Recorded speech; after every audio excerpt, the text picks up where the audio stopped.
안녕하세요. 원소를 소개하는 제니입니다. 오늘은 제가 재미있게 읽은 영어 원서 4권을 소개하려고 해요. 4권 모두 일반 도서인데 읽기 그리 어렵지 않았어요. 호울즈 같은 아동 청소년 소설 읽으시는 분들도 읽어보시면 좋을 것 같은 책들이에요. 그럼 어떤 책들인지 check it out.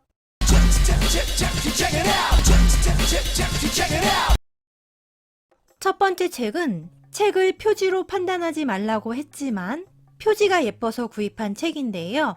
내지는 더 예술적이고 예뻤고 내용도 오묘해서 재미있었어요. 무라카미 하루키의 The Strange Library입니다.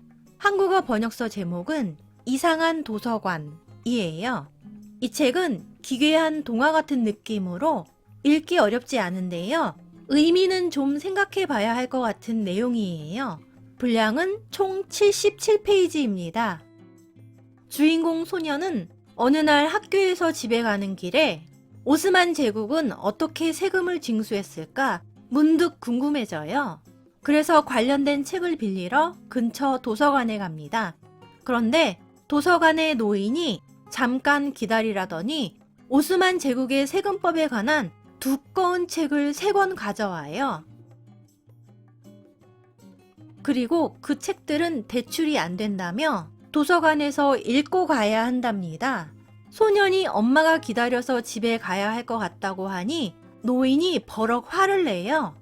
어쩔 수 없이 소년은 노인을 따라 열람실로 가는데 복잡한 미로를 지나 아주 캄캄한 지하실로 가더니 열람실에 도착하자마자 소년을 가두고 발목에 쇠고랑도 채워요. 그리고 하는 말이 한 달 동안 그 책 3권을 다 외우면 풀어주겠답니다.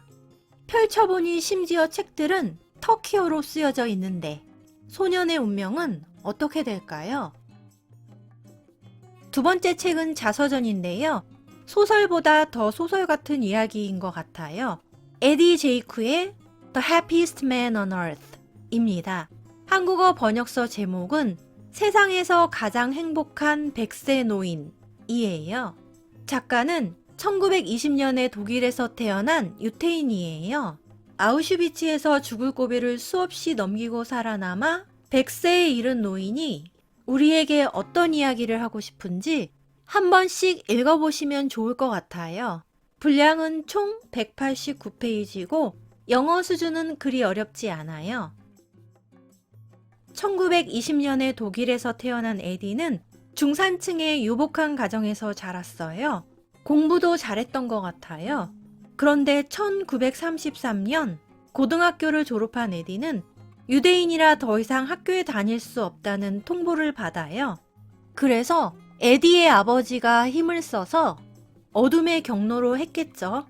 유대인이 아닌 실종된 고아 소년의 신분으로 위장해 에디를 독일의 최고 명문 공대에 입학시켜요. 그 후 에디는 신분을 감추느라 가족들과 연락도 못하고 외로웠지만 대학을 무사히 마쳤는데 문제는 졸업하고 몇 달 되지 않아 일어납니다.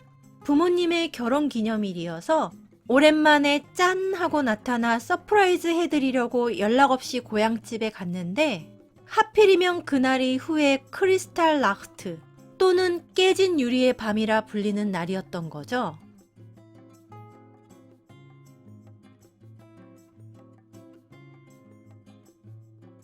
가족들은 이미 피신했는데 기숙사에 살아서 세상 돌아가는 걸 몰랐던 에디는 빈집에서 가족들을 기다리다 나치 대원들에게 붙잡혀 정말 죽기 직전까지 맞고 수용소로 끌려갑니다.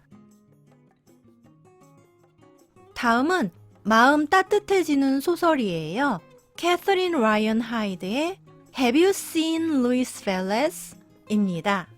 한국어 번역서 제목은 물고기에게 물에 관해 묻는 일이에요. 이 책은 따뜻하고 훈훈하면서도 지루한 부분 없이 재미있었어요. 인간애가 사라지는 것 같은 기분이 들 때 읽어보시면 더욱 좋을 것 같아요.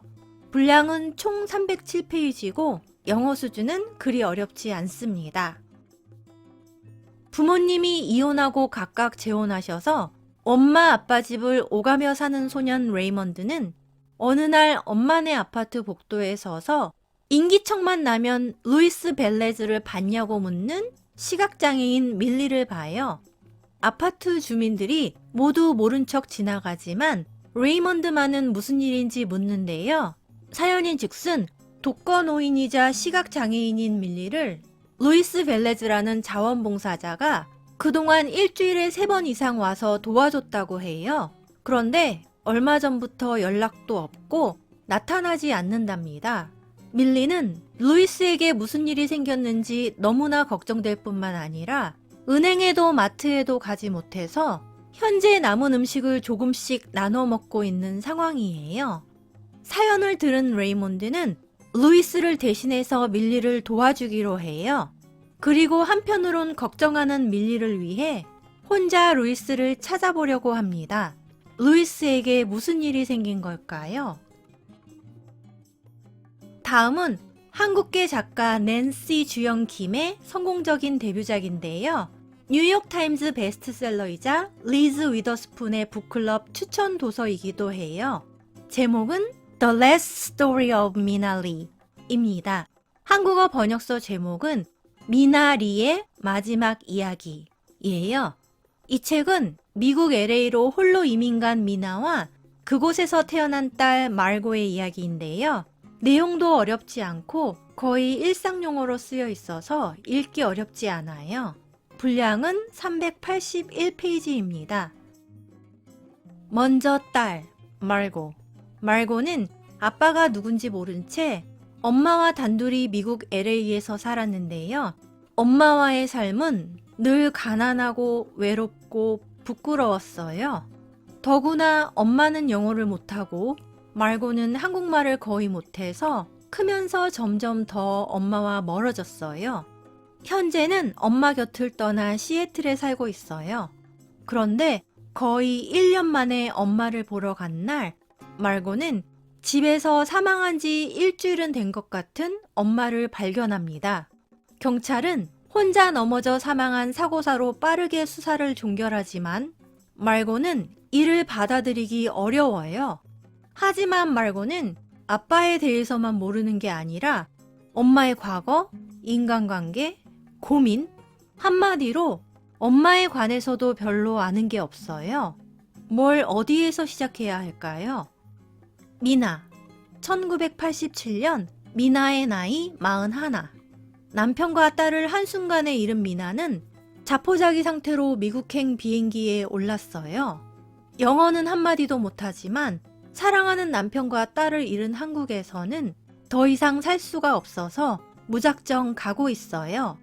1달짜리 관광비자지만 다시는 돌아오지 않을 생각이에요. 미국에 도착한 미나는 한인마트에서 상품을 정리하는 일을 하면서 힘겨운 미국 생활을 시작합니다. 이 책은 엄마 사망 사건의 전말을 밝히려는 말고의 이야기와 엄마인 미나의 과거 이야기가 번갈아 전개되어 책에 그려진 모녀의 관계도 흥미로웠고 교민들의 삶도 조금은 엿볼 수 있어서 재미있게 읽었어요. 추천! 그럼 오늘도 읽고 싶은 책을 찾으셨기 바라며 다음 편에서 만나요.